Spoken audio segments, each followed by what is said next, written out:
You're listening to the Faith and Other Oddities podcast, brought to you by the Raven Creek Social Club, where we talk about faith and other oddities. For questions, comments, or to be part of the conversation, join us on Facebook, Twitter, and Instagram, where you can find us at Raven Creek SC. Now for your hosts, Emily Dixon and Nathan Underwood. Hello, everyone. Welcome to Faith and Other Oddities. We got a special interview edition. We have our guest, Becca Level-Kazay. I just learned how to pronounce her new last name. I knew the old one. Yeah. Well, I guess it's hyphenated now. Yeah. But yeah, we've kind of, full disclosure, we've known each other for Literally since we were all kids. my life. Yeah. Well, our fathers knew each other, Yeah.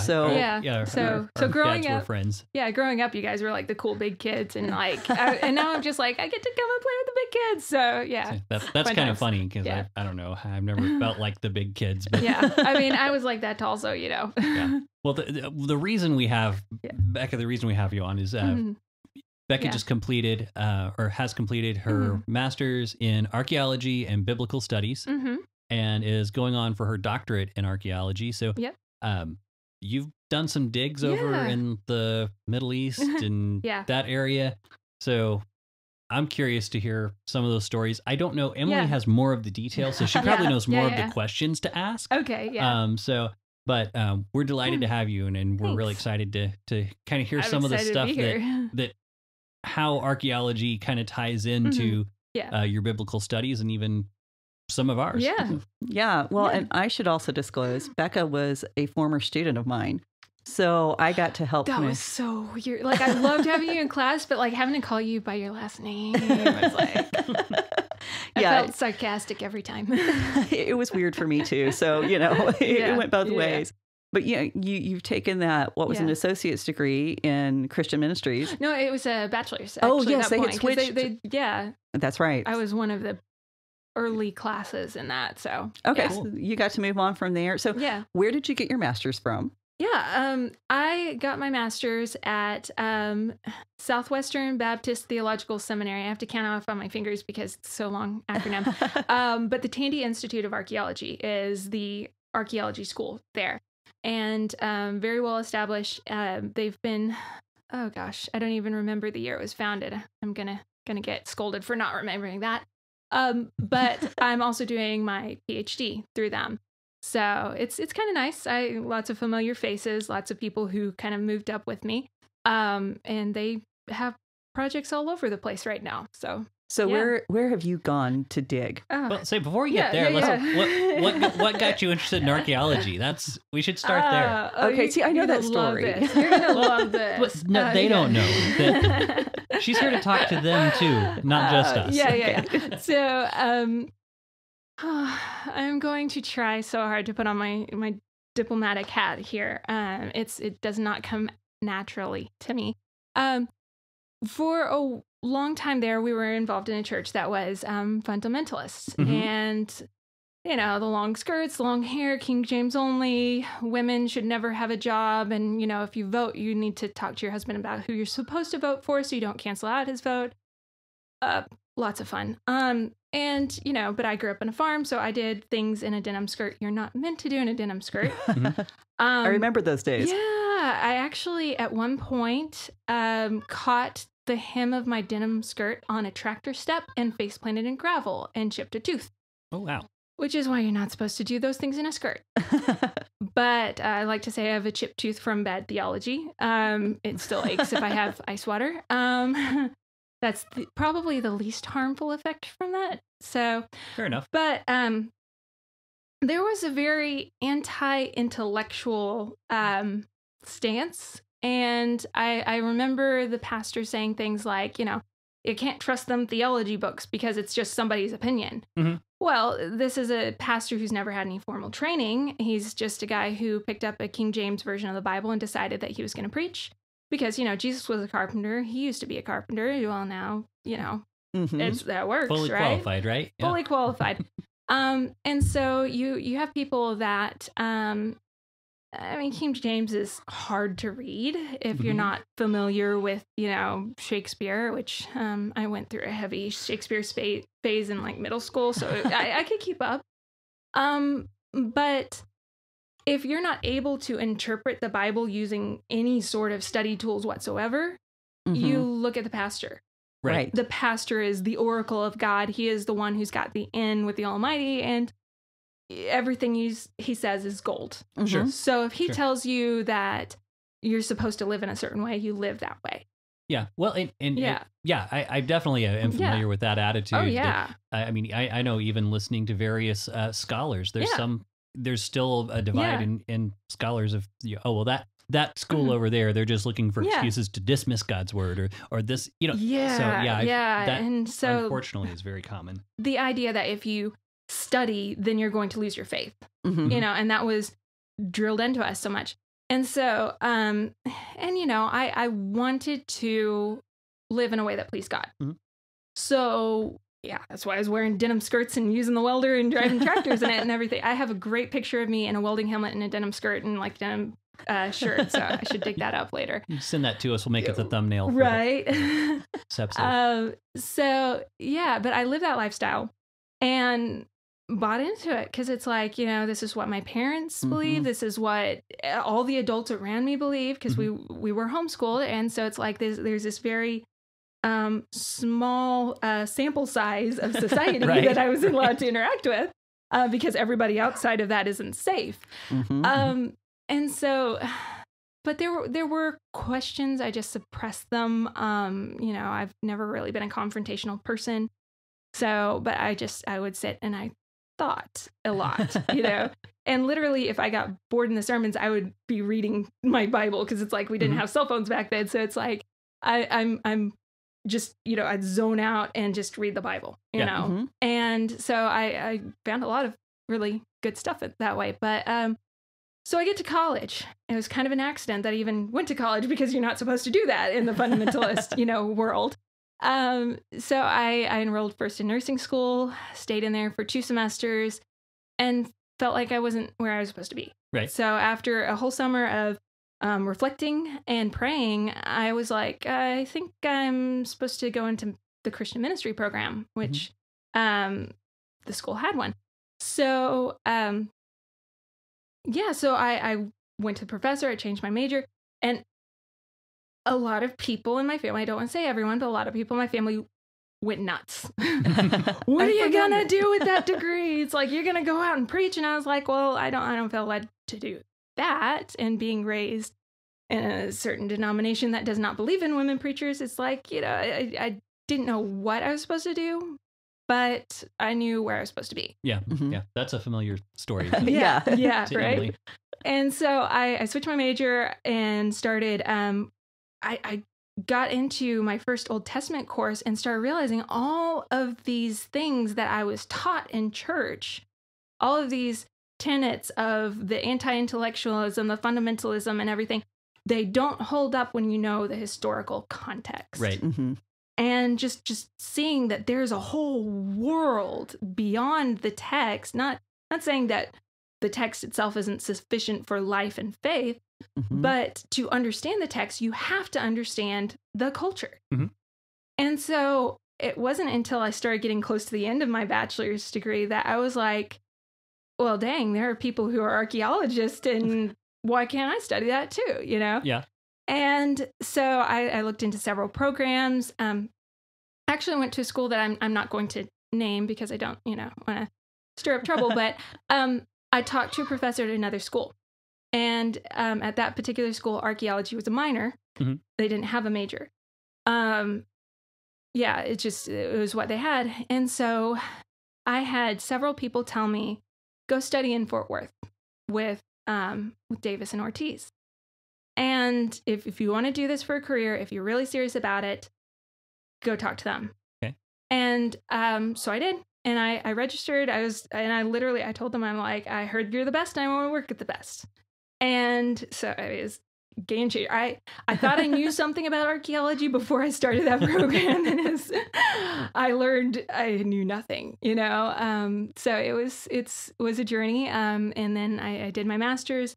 I took a year off, and I shouldn't have told my professor this, but it's like, as I'm applying for PhD, I'm like, it took me 4 months. And I was like, I got to get back into this. It's like, I know this is time. I need to get back into this because it's like, I can't take just not doing it. So yeah, it's like, you fall in love. So very cool. Yeah. Well, okay. So you said that you found out you knew nothing about it once you got into it. What, just for fun, what was probably the craziest, like the biggest thing that you had wrong that you were just like, I can't believe I even believed that? Oh my gosh. It was this idea that archaeology is supposed to prove the Bible. Uh-huh. And it's a common enough one, and I see it all the time, and I think sometimes teachers they don't have the resources, or they don't know the right resources to look at to be able to divest themselves of that idea. Mm-hmm. And so learning, first of all, prove is kind of a dirty word in archaeology. It's like, right? you don't, I mean, there's such a small percentage of the ancient world that survives in archaeology. Mm-hmm. Anything that's biodegradable is gone. Mm-hmm. You have stone, you have metal, you have, if you're really, really lucky, you might have some wood. Mm-hmm. Like, King Tut is a miracle that, we have all that. So, but is it kind of like the fact that it's so that King Tut and his stuff is so popular that people kind of have the impression that stuff's just laying around everywhere? Yeah. I mean, before King Tut was a thing, archaeology really was not what it is now. It's just like it wasn't in the public eye. It was more of one of those ivory tower academic pursuits that is kind of more attached to like the classics and that sort of thing. Mm-hmm. So it was kind of a watershed moment where the public was just like, ooh, cool stuff. It's shiny, and it is. It's awesome. I've got to see some of it. It's fantastic. But I think that's what the public gets, is that ooh, shiny sort of stuff, and they think that's the norm. Yeah. And so we're geeking out over walls and potsherds and stuff like that, and it's like that's like 90% of what we do. Yeah. So well, I think if you look at the Qumran digs versus like the Egyptian digs, there's such a huge difference. Mm-hmm. And to see the things that have been popularized in the media, because you and I have talked a lot about how this is not Indiana Jones. Oh my gosh. So how unlike Indiana Jones is it? Oh gosh, yeah. So there's a really great podcast. I mentioned it to Emily. Indiana Jones in History by Justin M. Jacobs. I listened to it when I was traveling back and forth. Oh, are you looking it up now? Yeah, I'm looking it up. Okay. Keep going. Yeah, don't let me bother you. It's fantastic. It's a short podcast series, but he does a fantastic job in examining what they got right and what they got wrong. To give you an idea of how much they actually got right, I jumped out of my seat when he mentions in, I think it was The Last Crusade, I could be wrong about that, something about Petrie digging at Tanis. And I'm like, oh my gosh, Petrie really did dig at Tanis. And I'm like, so yeah, for what it is. It's highly romanticized. In the 1930s, if they'd just placed it about 20 years before that, it would have been a bit more accurate. But then you wouldn't have them punching Nazis, and so what's the fun in that? Fair enough. Yeah. So, and this guy does a great job on breaking down like why that mythology evolved, and a lot of it was because after World War I, there was more, boundaries started closing. Mm-hmm. You didn't have these great empires that were controlling these wide swaths of land. And, you have the rise of smaller nations that are now in charge of their own affairs. And so they started deciding, hey, we don't want Western archaeologists to just come in and take all of our stuff. Right. So we're going to establish our own museums. We're going to restrict the movement of these antiquities. Mm-hmm. And so a lot of the collections you see in like these major museums in the Western world they were transported before those laws. Right. Right. It's kind of like the Louvre got its start from Napoleon looting other countries. Exactly.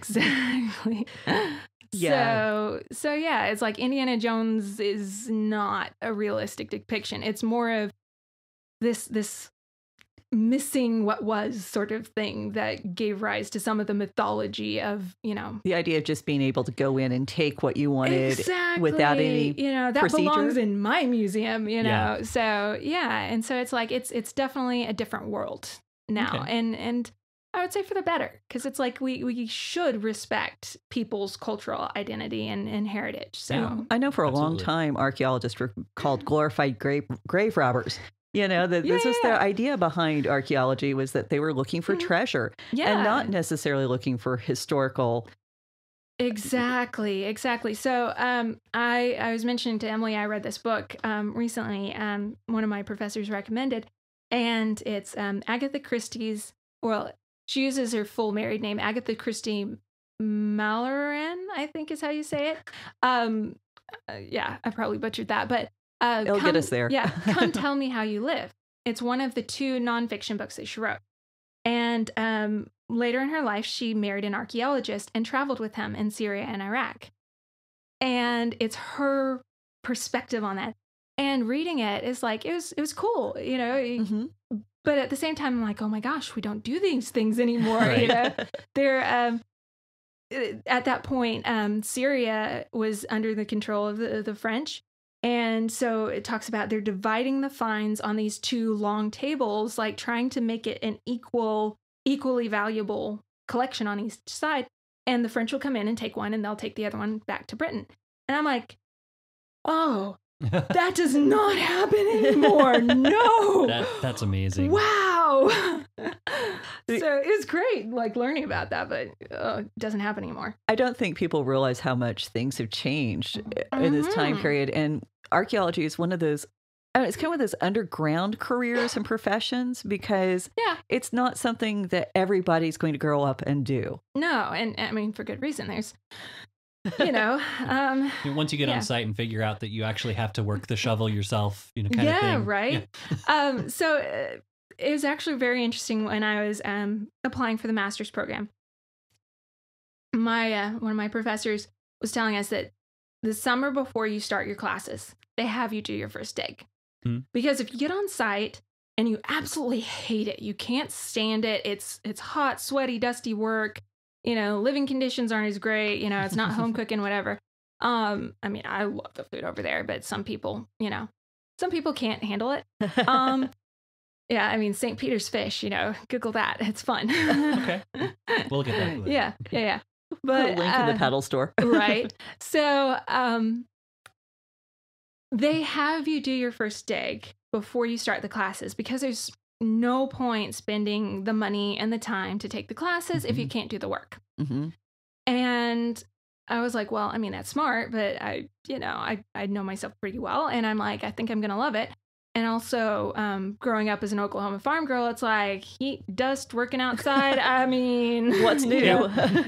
I know which end of a pickaxe to use. It's like, we call that the weekend. Exactly. So I got out there, and of course you're nervous. It's your first time doing stuff, and I was like, no, this is what I was made to do. I fell in love. Now, where was this dig? It was in Israel. And it was at Tel Gezer. Fantastic site. It was occupied for so many years and everything. It's mentioned 7 times in the Bible, significantly with Solomon. So I'm sure you guys are going to talk about it. So, but it just on top of a hilltop, you get this gorgeous view of the valley and everything. And so I got to work there, and I do say very intentionally, I got to work there. It was so awesome. But it's one of the things, like I've had different jobs in my life. I've tried different things. Archaeology it fully engages my brain and my body. Mm-hmm. It's a challenge on all these levels. And yeah, it can be exhausting sometimes, but it's like, you take a nap, have some strong coffee, you go back at it, Mm-hmm. And so I love that, because it's like the first thing I've ever done that took all of me. And it's like you get lost in it, So what kind of things were y'all finding there? Any major discoveries? Or is there anything you're allowed to talk about? I mean, yeah, a little bit of archaeology ethics here. It's like, if it's not published, you can't talk about it. Right. Okay. So it's like, there's some things that I'm just like, I can't say yet, but the significance of Gezer, like at the time of David and Solomon, would be that it was a border city. Mm-hmm. Okay. Especially, I would say they think probably more so under Solomon, because it's right in between Judite, like Israeli Judite, well, not Israeli at that point. That's a later anachronism. Israelite Judite territory and the Philistines. Mm-hmm. Okay. So it's like one of those border cities. So it's interesting. And, they've gone back and forth over the years, like who did it belong to? And it did change hands over time. And so it's just really interesting to see how that looks in archaeology. And, so many things that I'm not allowed to say. Maybe off mic, I'll tell you a secret or two. But, if you tell, I have to kill you. Yeah. Yeah, so it's like we can't, if you're on a dig and you find something significant, you're not allowed to just snap a picture and put on Facebook. It's like, no, you gotta be professional. You've got to wait for the official publication. So you're telling read us the book when it comes out. There was something big that was found, but you can't tell us what it was, is what you're saying. Defining what's big in archaeology is like, again, it's the whole, everybody thinks it's King Tut when it could be just, more of like a collection of small clues, and I mean, pottery is like the language of archaeology. Mm-hmm. It's literally, it counts as a language credit for my program. Nice. Yeah, because ever since Albright, and about 100 years ago now, he kind of more formalized it in that part of the world where it's like you can tell the chronology, and people might argue, well, is this 10th or is it 9th century, but it's like, it's still a guide for telling so much, and like, what culture is this? And, what time period is it? And that sort of thing. So it's like what we geek out about is like not what's going to make the big sexy headlines. So, well, I loved what you were talking earlier, because we talked for like an hour before we got behind the mics. Yeah, I actually wish I could have gotten most of that on the mic, because it was a lot of information. You guys want me to talk about this? Getting me to shut up is the trick. Well, I loved one of the things that you pointed out.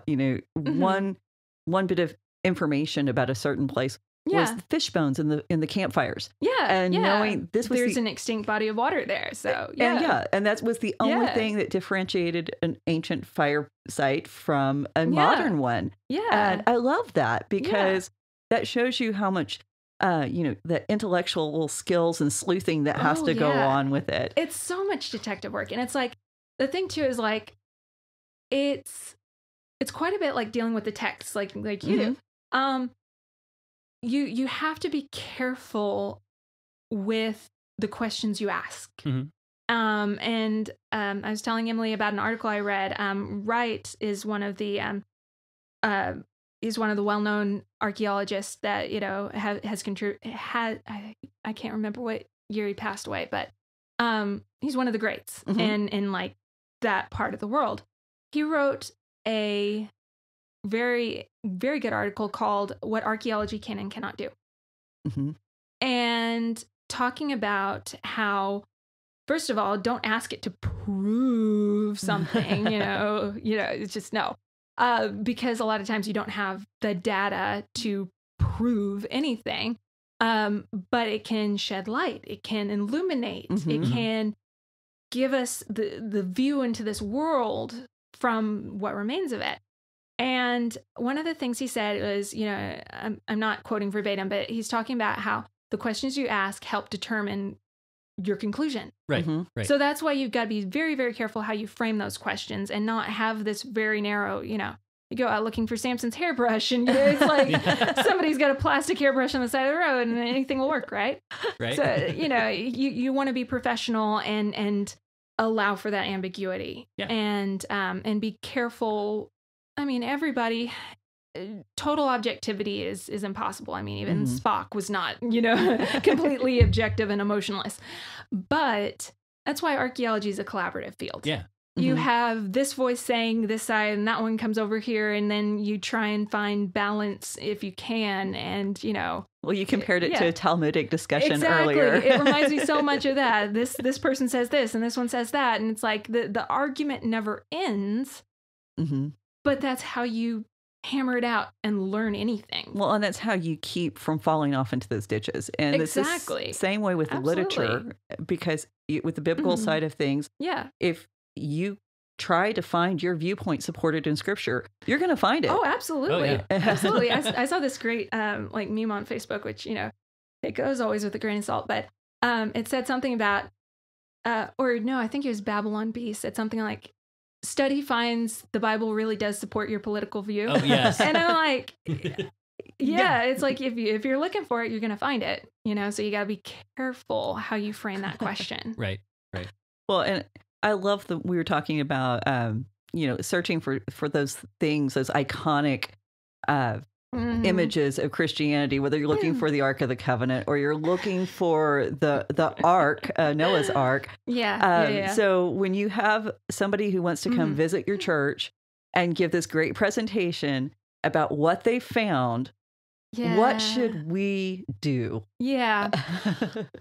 First of all, I would say, archaeology is an expensive endeavor, for one thing. Some guy out with his metal detector is not an archaeologist. I'm sorry. If you're listening and that's you, I'm sorry. But, go to school for it, please. Now, have amateurs stumbled across things that led to future discoveries that influence the field? Look at the Dead Sea Scrolls. Yes, absolutely. Right. But it's that scientific precision. It's that careful examination. And you learn, kid you not, you learn more even from the layers in the soil and how, when there's a soil change, you learn more from that than sometimes you do just by the object itself. Right. It's like, what is it found in context with?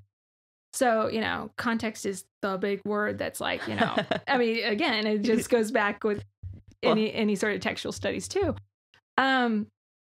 So first of all, who are they with? Are they with, are they independent archaeologists? Be skeptical. Right.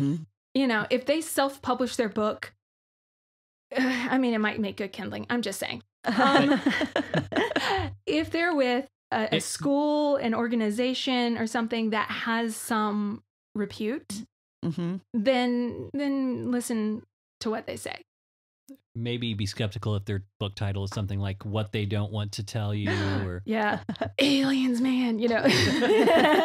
So are archaeologists hiding, major finds from the public? No. We saw the warehouse at the end of Raiders of the Lost Ark. We all know it's right. Okay. And by the way, while we were talking about Indiana Jones, my colleagues and I we had a meeting and we dubbed Crystal Skull non-canonical. So you're welcome. The original trilogy is the only canonical Indiana Jones. So you heard it straight from an actual archaeologist. It's true. It's like, think of it as the apocryphal literature. It's like you might get something from it. It's not canonical. But there's all these conspiracy theories, but the thing is with archaeology is, like, again, it's expensive. And if you're not sharing your work with the public in some sense through publications, through lectures, through classes, there's no point.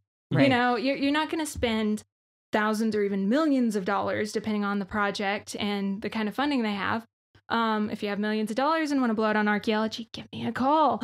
But we can have some real fun with that. But you're not going to hide what you find. Right. There might be a process of, like we were just talking about a certain study that took 3 years for them to come out with the data that I was just like, yes, But it takes a while to publish. It takes a while to analyze. If you're doing it right, you're going to be handling this data carefully. Right. But ultimately, the goal is to get it out there in some sort of format. So I can't imagine like stumbling across like, if we ever had another King Tut level discovery, why would you sit on that? Right. Right. People pay to come to museum exhibits. It's like, why don't you share with the world? You know? No, there's no conspiracy like that. So yeah, why would we? It makes sense. Well, I mean, and I think that's the problem. Most of us are not in contact with this side of the world. It is absolutely mysterious. It is kind of glamorous because of Indiana Jones and the Mummy. And, I get it. Or the Mummy, Yeah. Or even Jurassic Park. Like, I can't tell you how many times I've had, this whole conversation happens. It's like, oh, you're an archaeologist. My kid loves dinosaurs. I'm like, cool, me too. Maybe we can both meet a paleontologist someday. I mean, it's like not what I do. Sorry. So, speaking of specificity between fields, you told us we were not to, and I just want to kind of throw this out there because we're kind of already on this, but you told us not to introduce you as the biblical archaeologist because those do tend to be the people who have their self-published book who self-aggrandize, as it were. Well, I mean, it's more of like a time has changed sort of thing. The term biblical archaeology, and I know there are still some schools who use it. They're comfortable with that. It's fine. My school made a very conscious decision not to, because a lot of times people hear biblical archaeology and think, well, you guys are the ones trying to prove the Bible, there's an old slam that, they have the Bible in one hand and a trowel in the other. It's like, oh, well, let's look here and let's dig until we find it. Sure. And that tended to be very bad methodology. Like there was a lot of things that were missed. There were a lot of things that were misinterpreted. So time has changed. And so my master's degree was very carefully titled Archaeology and Biblical Studies. Did I take Greek and Hebrew? Absolutely. At one point, I started looking at my, it's an archaeology program that's in a seminary. It's an interesting situation there. I started looking at a few of the other programs and realizing I had more Greek and Hebrew under my belt than a few of the other programs. They've since changed it, which I'm just like, yes, now you get to experience the torture of the participle, So, I took Greek, Hebrew, Middle Egyptian hieroglyphs, and then French. So it's kind of fun, Yeah, I've been told you never take 2 language classes in the same semester. I've been, Emily was one of the voices of reason, and I did it twice. I would literally go from my Greek to my Hebrew class and be like, what direction am I writing in again? Oh, yeah. I've done that because I did the same thing. Hebrew and Greek, same semester, and you pick up a book and try to figure out which way to open it. Yeah. And taking the hieroglyphs class the same semester as French was interesting because it's like, the hieroglyphs go right to left to right, up and down. So like in French, I'd be like, I don't know what I'm doing.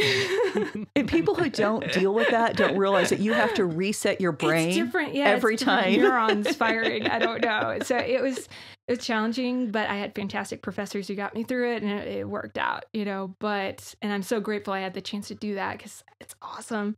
I went down a rabbit hole. I forgot what we were talking about. No, that's totally fine. We're just talking about specifically naming it. Archaeology the program, with biblical studies. So they made that conscious decision to be very specific that we're not that old model of dig until you prove the Bible's right. And I don't think any program out there is anymore, even if they've retained the older terminology of biblical archaeology. A great example is the Biblical Archaeology Review is a fantastic publication. Like it's a wonderful bridge between what we're actually doing, boots on the ground, and the general public. Okay. It's written in a wonderful way where people can, it's not super technical, but and sometimes that's the only data that's published yet. Yeah. You're trying to get out of sight and try and figure out what's going on because you've got a term paper to write, and the only place they've published it is in there. Right. So it's a wonderful resource. So I'm definitely not knocking them. They've been around a long time. It just the term got grandfathered in. More power to them. Okay. But there was a time and a place where, you know, people did have bad methodology, and the world has changed. Yeah. We've learned how to handle the data more carefully. And actually I told Emily that I had this quote. I was so excited to get to share. Roland DeVoe, if you've ever read about Qumran, he's a name that comes up in publications a lot. He was a Jesuit priest, French Jesuit priest, and an archaeologist in the 1940s and 50s, I believe. I can't remember exactly. Sounds about right. Yeah. I know for sure the 40s, because that was when the Qumran expeditions were happening. So Roland DeVoe, man of faith and an archaeologist. And he said this, there should be no conflict between a well-established archaeological fact and a critically examined text. And that was how he lived. That was how he did his work, was, you know, you hold this tension between the text and the archaeological data. Right. You examine both very carefully, and you don't try to just shove them together before you've done your due diligence. Right. And he said that in 1970. So, man ahead of the times. Absolutely. Yeah. Sorry. Yeah. Well, because I think that, you know, we're guilty of it as, you know, just the normal everyday Christian. We pick up a Bible, we read what we want to out of it. And, you know, you take me over to Israel and I find a piece of wood on the side of a mountain. I might go, hey, I found the ark, you know, because I'm that excited. But this is the reason why there's checks and balances. Absolutely. And I don't think people realize how seriously people who do this take this. Oh, yeah. Oh, yeah. I mean, you get laughed out of like any sort of academic setting if you don't, you know, you want to handle stuff carefully, you know, so you don't mislead people, so you don't overstate yourself, because that's what ended up happening in like the 1960s and 70s, was because people overstated their case so much that when they started finding out that there wasn't enough support for it archaeologically, it shook up their world. Yes. You know, and so then it swung to the other side where it's like, okay, well, we absolutely can't use the Bible as a historical resource at all. And so throw the baby out with the bathwater there. And so, and some schools do still have that train of thought that pure archaeology shouldn't consult any text. Right. I think that's ridiculous, because if I'm doing the archaeology of Julius Caesar's campaigns in Gaul, then I want to know what he said about them. Right. You know? Yeah, exactly. It's like you have a text in any culture, in any time period. You should, I mean, don't take everything they say for granted as, well, this is what I think it says, so therefore it's what it says. But examine both carefully. So, well, that makes sense. And, you know, so many archaeological finds have writing, have script. Right. So, you know, and that's a whole nother subset. I mean, archaeology as a field used to be smaller. Because these guys had a crazy amount of education, and they could, you know, they could speak 7 languages, and they knew all the history and, you know, Greek and Latin. I mean, the podcast I mentioned with Indiana Jones in History, he talks about how these guys would send telegrams back and forth to each other in Latin and Greek and stuff like that. And that was normal. Yeah. That was normal. And so we don't have that access to education in that depth for the most part. And a lot of times these guys were maybe well-to-do and stuff. So we have to, and again, that's why it's collaborative, you know, and two, it's like we've got so much data that it's branched out. So there's a specialized field for inscriptions. It's epigraphy. Okay. I thought about going into it, and then I had, I think, 3rd or 4th semester Hebrew, and was like, I don't want to do that. Too much. I mean, I had some great conversations with people. And Hebrew syntax is, yeah. And then you got the later Hebrew and the earlier Hebrew, and you know, and your eyes just start crossing. And so, you know, it's like, I did work a little bit in Egypt on an epigraphy project, which is really cool. But it's not quite my speed. It's like I like getting out there, getting physical with a pickaxe and with, I keep mentioning pickaxes. I sound like I'm nuts, but I like getting my hands in the dirt. Mm-hmm. I think it's a product of my upbringing. But it's more you're collating drawings while you're looking at the wall, mm-hmm. Because mm-hmm. there are just some details that get lost with photography. Sure. And so, my hands didn't get dirty. And so I was like, put me back in my native habitat. I learned so much and I'm grateful for that. But I was just like, yeah, this is not something I would want to do for a career, Mm-hmm. So it's good to know that. Well, and I think this is one of the things that I love it when the literature and the archaeology overlap. And we're recording earlier today. And we were talking about how archaeology, as far as like First Samuel, because that's the period we're going into, it doesn't disprove what Samuel has to say, but you can't necessarily prove what's in the book, because how do you capture an event? David danced in front of the ark. Yeah, we're going to find a pair of dancing shoes. I mean, right. I'm joking. Don't start looking. Or those conversations. How do you, they didn't leave an image on the stone. Yeah, what's the archaeology of a miracle? Right. How do you do that? Exactly. But we can talk about Canaanite culture, the Philistines being there. Absolutely. That's the thing that helps us understand what's going on. Yeah, for real. And I love the fact that there's been several times during the podcast I've been able to like, hey, Becca, I need a source on this, or what do you know about that? And I'm like, here's 15 books you absolutely have to read right now. So yeah, I actually had to I was telling Emily, but I had to narrow down my 3 favorite archaeology books right now. I'll put that caveat in the sky. Right. Yeah. So anyway, don't sing that. We might. Oh gosh, have to pay for anything. Yeah. No, it's shorter than 20 seconds. We're good. So. Yeah. So it was painful trying to figure out what were my 3 top books at the moment and everything. So, I guess we could talk about it now. Let's. So while you guys were doing the Judges podcast, I was doing a class over Iron Age 1, which is considered to be the period of the Israelite settlement. Mm-hmm. Interestingly enough, there's different settlement patterns. Okay. And so people have had all sorts of theories about where did these people come from in the settlement? There's been different theories. A really good summary of it, and probably not showing up too well on camera, it's Who Were the Early Israelites and Where Did They Come From by Bill Deaver.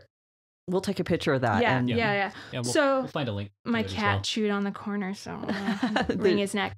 But there's some things I disagree with him about, mm-hmm. but for the most part, he does a really good job of examining what the theories are, where did they come from, what is the data that's out there at the time the book was published, which I think is fairly recently. It is, but I'm trying to remember the exact year. Well, I think, anyway. I think one of the things that happens is we don't recognize that mm-hmm. there are people who have different points of view studying this. Oh, yeah. And it's not a consensus. It's not all Christians out there working. It's not some conspiracy of I have worked with all in the same dig sometimes, but, people of the Jewish faith, Muslims, atheists, Christians, people who don't even know what they believe yet. And that's okay, too. And so I have these fantastic conversations with people because sometimes it can be hard for people to get along, but if you're an archaeologist and you care about learning about other cultures, not to say that I'm going around trying to convert everybody, but, talking about, well, what are your traditions with your people? And how is that different than what I believe? And, and everybody does this on a day.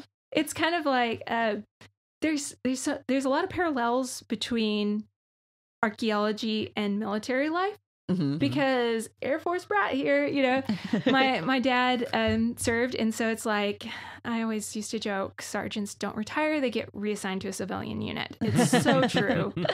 So a lot of those mentalities and traditions are the same. But if you are in the literal trenches with somebody, right? Everybody's sweaty and dusty, and there's no room for formalities. Right. It's you get to know people, you get to talk about what's important to them, and it's great. Some of my best friends are because of archaeology, and I love it. Yep, that's cool. I think that's one of the really cool things that comes out of it when you do have those varying viewpoints all coming together. Oh, yeah. Then you have a much more balanced approach. Yeah, absolutely. And you're forced to examine, am I saying this is what this piece of information means because I like it, I want it, or is it because it's actually what it is? Yeah. Yeah, and that's, again, it's like, a lot of times too, I think what people don't realize is, there's a whole lot more people going into the publishing of these books than just the people on the cover. Right. You know? Because if you are like a lower level supervisor, your name might not be on the publication. It's on the field notes. So if you dig far enough back, then you figure out, who was in Field West Square 7 or whatever, you're going to know those sort of things if you go digging deep enough. But there's a lot of nameless people contributing to this data. Yeah. And along the way, you're discussing on site, you're discussing what's going on here, and balancing out those opinions and everything. So it's really good. So it's really fun. And it's great to have books like this that give you those opposing views. Absolutely. And give you some insight into what the debate really is. Yeah. And he's upfront with, this is where I'm coming from with this. And I think that's the best thing you can do is, total objectivity is a myth. You have to say, these are the questions I'm asking. This is where I'm coming from with it. This is what I think about it. And then somebody can say, okay, all of that's totally wrong. Here's where I'm coming from. This is what I think about it. And that's the give and take. And it's great. So that's awesome. If you're interested more in the history of archaeology, it is so much like certain, PBS shows. Shifting Sands by Tom Davis. He is one of my professors. He's really done a great job about breaking down the history of archaeology. So like when I talk about that shift from biblical archaeology to where we are now, this book has it. So it has a very plain cover, but it's because I lost the dust jacket. So it happens. Yeah, a lot. Yeah, especially if you get secondhand books, and it's great. But and then you guys might have fun with this, but In the Footsteps of King David by Yossi Garfinkel. So going into... I'm going to borrow this one. Yeah. Because... I think there's some cat damage on it as well. I have 2 cats, so... Yeah, I have to constantly get away from the how books. That goes. So, so again, it's like there are aspects with any sort of reading. If you're reading right, you don't agree with the author totally on everything. Right. But those are good kind of places to start if you want to get deeper into the conversation. So I think it was painful having to narrow down. Well, and I think that's the other thing people don't realize. I'm sure your archaeological books, just like my Bib Lit books, these are not $5, $10 books. So when you talk about it being expensive, it's expensive from the get-go. Right, just learning. Yes, absolutely. And even still, it's like, libraries are a great resource to learn how to do interlibrary loan. It can get you a long ways. But there was one specific book that I needed for my thesis. I've been there. One specific book by this one author, and it was a certain edition of this book. I tried to request it from interlibrary loan. I'm on a deadline. I've got to finish my thesis. So I needed maybe like the 3rd edition, and the library website lied to me. They said that whatever, is somewhere in the US, I think it was up in Montana, I don't know. They said they had the 3rd edition, so I requested it. And I wait for months for it to get there. And when it gets there, it's the dang 2nd edition that doesn't have the updated information I need. So in my travels this last summer, I bought the book I needed from the one place that publishes it, and this island halfway across the world. So it's like, it's in my possession. I have it. I will never let it go. Fireproof safe. Yeah, that's exactly. Say, put it in the firebox. Yeah. Oh, it wasn't even that expensive over there, but it's like, it would have been like $400 for me to order it online. So and unfortunately, when you start looking at this kind of information, that's the level normal. You're playing on. Yeah. And that's the reason why I think a lot of people don't have this information is because how do you justify an investment like that if you're not using it? If this is just something you're doing for kicks, and that's another reason why it's so important to collaborate with people, because, you might have one book, your friend has another book, your professor has another book. And so it's like you get together and loaning books is a sacred trust. So, I trust you, Emily. But yeah, so it's like, this is why you do it in a team, and I love that. Yeah. No. So what has archaeology done for your faith? Oh my goodness. Well, that's the big question. Oh yeah. I was raised in the environment I described, and I remember this moment as a teenager where I realized I'm 15. I know everything. Everything that the Bible has to teach, I know it.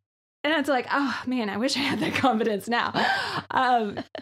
Teenagers, what would we do if, they weren't so wise and all-knowing among us, So I kind of thought I had exhausted everything I could possibly get out of scripture, and now it was a bit boring. Mm-hmm.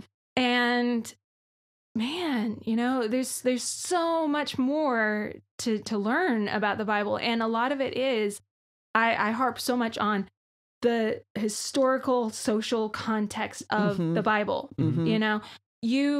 Once you start learning that, and the people you learn it from may not be Christians themselves, they probably aren't, just knowing how diverse the field is. Learning that, it's like, it just opens up new worlds of meaning, and things that you, I was telling Emily about a moment I had, I took a semester about like the Second Temple period on the master's level. And so we're learning about the Hashmoneans, which, another name for the Maccabees, and how. This is so interesting. Yeah. So they're warrior priests, when they start out. Mm-hmm. And so as long as they called themselves by, different Greek words as, leader, but not, not setting themselves up too high and everything, everyone's like, cool, yeah, fight our battles and give us some freedom here. The moment one of them, I believe it was Alexander Jannaeus was the first one to use this term. I could be wrong about that. The moment one of them used the word basileus, king, everybody lost their ever-loving minds. Right. Because he was not a son of David. He was a Levite. Mm-hmm. Mm-hmm. He's not even from the right tribe to be king. And who is this guy and what is he doing? So that was, and there's a lot of political posturing and everything. And I did a study on some Hashmonean coins. And some of them actually have Paleo-Hebrew on them, which had been out of use for like almost 1,000 years at that point. Okay. Because they're trying to call back to the golden age under David and Solomon, because that was the script they used back then. Wow.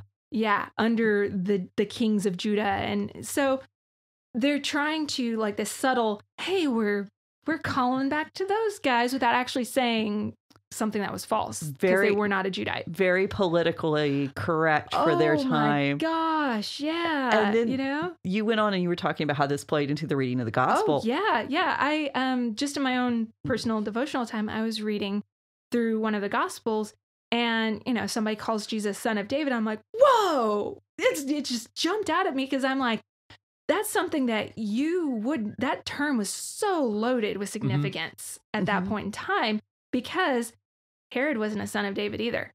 Right. So everyone's just like, this isn't right, So now what we read just so blasé, without any kind of... it's on posters and, coffee mugs and, And here it's like a bombshell dropped into the middle of the Gospels. But you don't get that if you don't have that archaeological background. That's pretty cool. Revolutions have started for less. Exactly. Yeah. And that's what I think we need from the archaeological community. And I think we need that context. But, when we're talking to, we ask, kind of being silly about the conspiracy theories and stuff. I know there are attitudes like that out there. So what we're seeing from you, though, is people who go into this are people who love it. Oh, yeah. They're people who respect the rules. They respect the procedure. Y'all want to present the best information and data. Absolutely. And there shouldn't be a reason to, those intellectuals, we need to fear them. They're going to shake up our faith and everything. And it's very interesting being a practicing Christian and being in archaeology. I had a conversation this summer where a friend of mine who's not a believer, she was like, oh, so you're just, it's a cultural thing, right? You just, this is how your family is. So this is, it's part of your world, but you don't really buy into it, right? I was like, let me correct you here. And spoiler alert, it's really funny. I raise a lot of eyebrows, but my husband's a pastor. Mm-hmm. Being an archaeologist. Also a former student. Yeah. So shout out to James, because it's like, he's the only man in the world that I know of who could put up with me, and God knew what he was doing. I'm just saying. So yeah. So he's a youth pastor. Mm-hmm. This is our life. This is what we do. When I'm not in the field, I'm doing the bookwork. I have a part-time job, and I help out with the youth ministry. Yeah. This is what we do.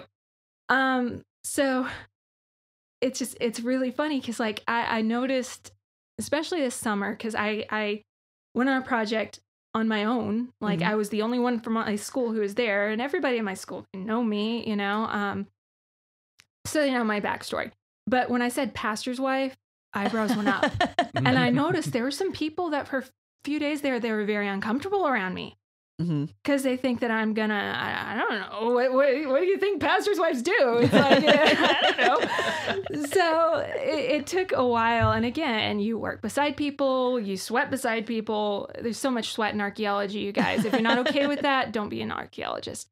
There will be parts of your body you didn't even know could sweat, and it'll sweat. I mean, yeah. No. Deodorant only goes so far. So anyway, people were very uncomfortable. The Indiana Jones movies got right. Right. Oh my gosh. They did have Sean Connery, so we will give them that. Don't get me wrong. Okay. Fun fact. First dig I was on, somebody's phone went off. I'm impressed they got service out there, honestly. I want to, ask them how that worked, because we're out in the middle of nowhere. So somebody's phone went off, and it's the Indiana Jones theme song. And I kid you not, every archaeologist on site under the age of 40, including myself, we all go to our hip pockets. Because everybody had the same ringtone. Everybody does. And it's like, yeah, it's tongue in cheek, and everybody knows it's not real archaeology, but it's like, you ask an archaeologist. It's who you want to be. Yeah. Oh, and for me, it was more about, oh my gosh, he can read Latin, he can read Greek, he knows all this history and stuff. So that was the part of it I gravitated towards.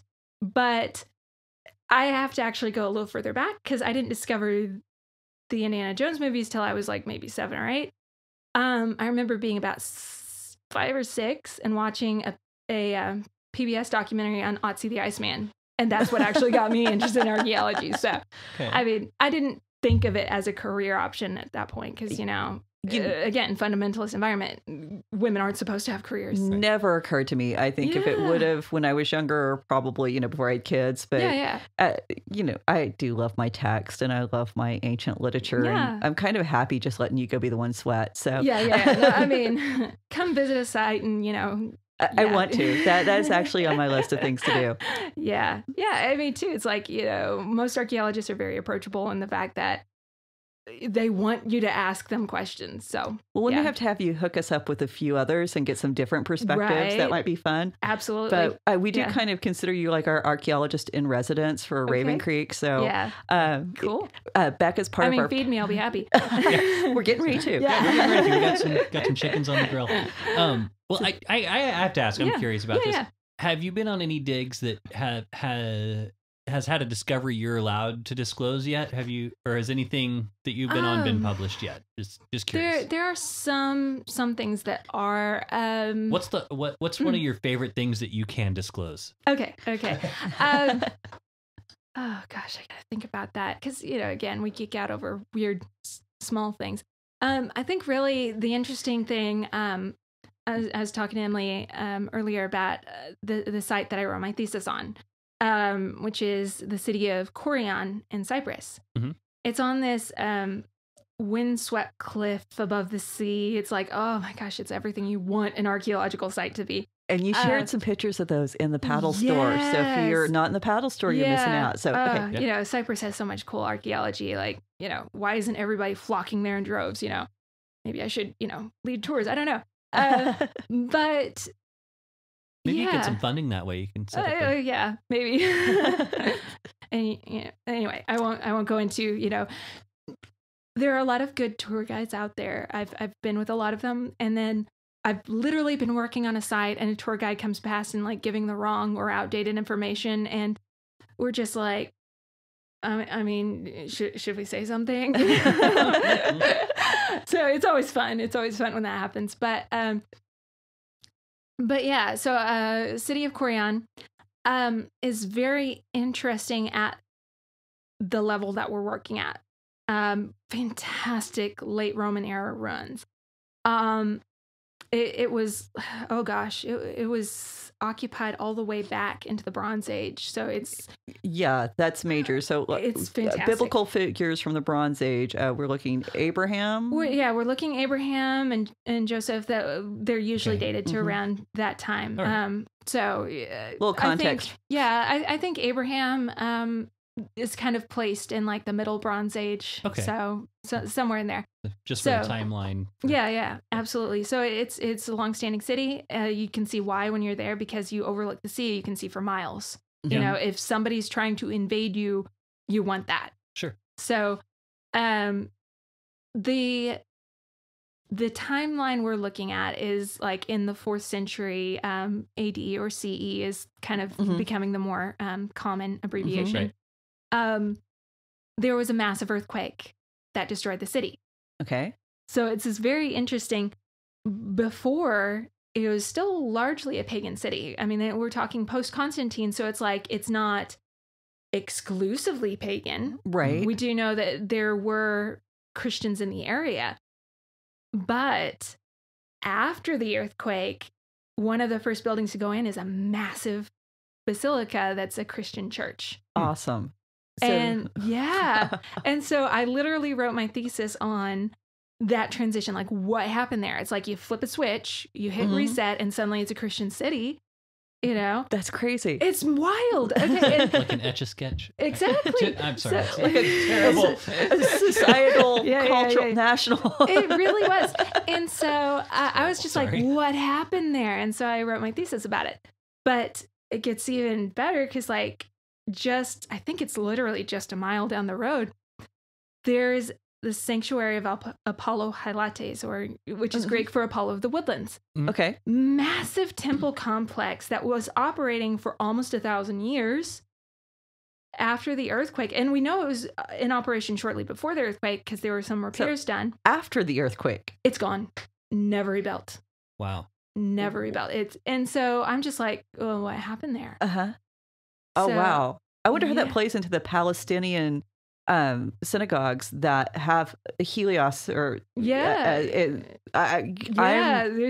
mean, okay, my brain's like buzzing because I'm sure there's something that's there. There's something there, but I don't know exactly, and I haven't looked at the synagogue, so I can't really say. But so I started exploring that transitional time, and my theory that I came out with was it was actually a Christian church who helped them rebuild. And again, it's a theory; it could be wrong. I feel like there's enough data there to say that is plausible because the first 2 buildings that we know are like within 20 years of the earthquake are Christian, explicitly Christian. There's the church, and then there's a house called the House of Eustolius. Gorgeous mosaics. I mean, you've seen the pictures in the paddle store. And there is an inscription in the House of Eustolius saying, I feel like it's great. Like I can almost quote the translation verbatim. I'm not going to attempt the Greek. But it says, instead of the former like fortifications in this that have been a meaningful thing for the city, this house is now fortified by Christ.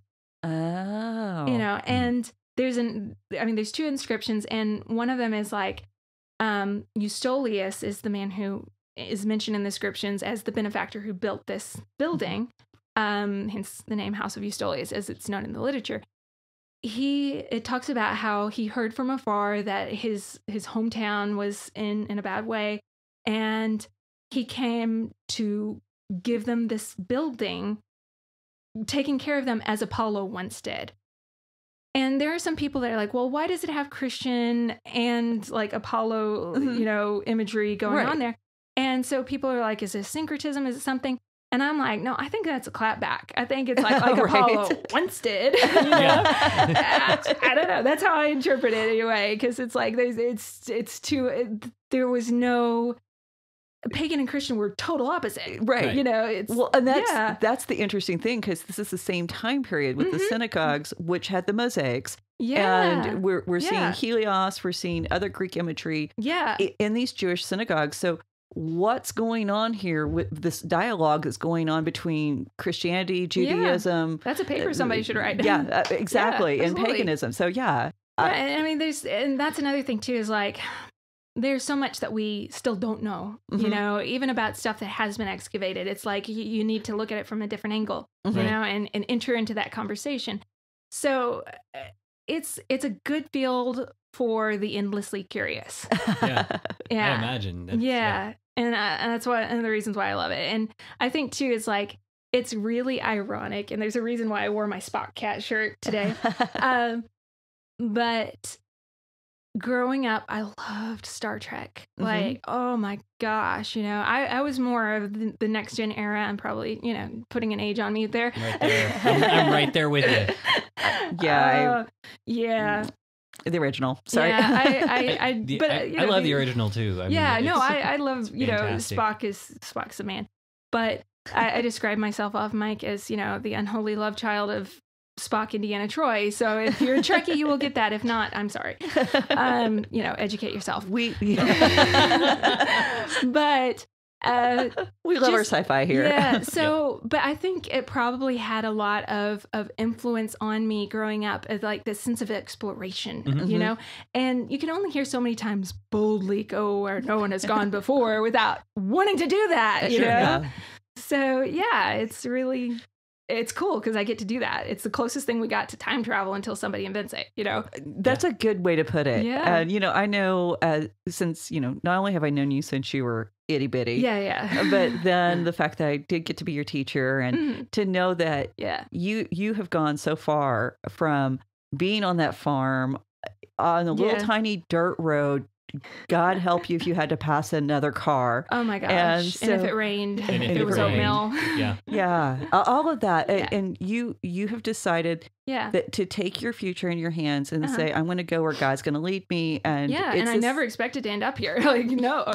It's been this great adventure that I've kind of got to live a little vicariously through some of the things you've done.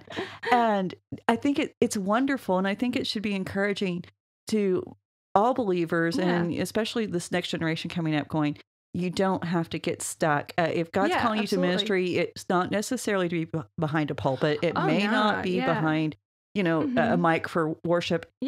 Maybe it is archaeology. Maybe it is something totally. I mean, I've had more conversations about the Bible and the gospel and like the Christian life in general with my archaeology colleagues than I really have in my capacity as a pastor's wife. I mean, it's expected in that's it's like, I mean, not to say that I'm not doing my due diligence there, but it's like you get deeper into things because people are interested in the history and the culture, and and if that makes them ask questions, I mean, that's what I'm all about. It's like, ask the questions, Exactly. Absolutely. Well, I am loving this conversation. And we'll continue it over dinner, I'm sure. We'll get to continue some more off mic, but we definitely think next time you're in town, you should come back. We'll catch up and see where you're at. So thank you so much for coming on the show. Thanks for having me. It's been awesome. It's been a lot of fun. So everyone out there, if you've enjoyed the conversation, actually, do you have any projects? Do you do any like blogging or any publications, anything you're working on? I do have a blog. I'm not on there as much as I want to. I probably should. This could be motivation. It's the guilt. It's a shame.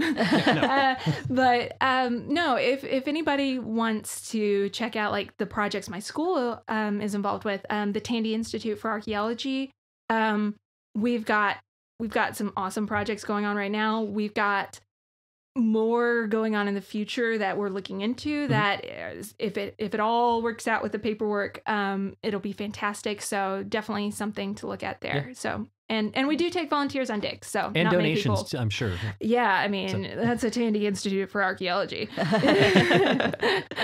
I get a scholarship? We'll do what we can. Yeah. Yeah.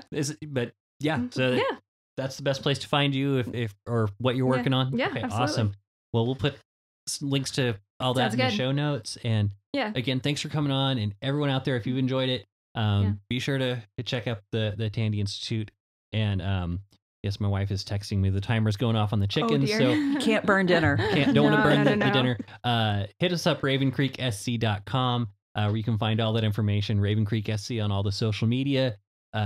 Come be part of the conversation, and we have had such a great time. Join the paddle store, and you can talk with Becca. There's all sorts of pictures on there too. And you can see photos that are not published yet. Yeah, well, inside track. Don't get me in trouble. It's like, okay, these are pictures I'm allowed to take. Okay, these are the pictures she's allowed to share. Okay, so it's all on the up and up, but they're in the paddle store, so you can hit up Patreon.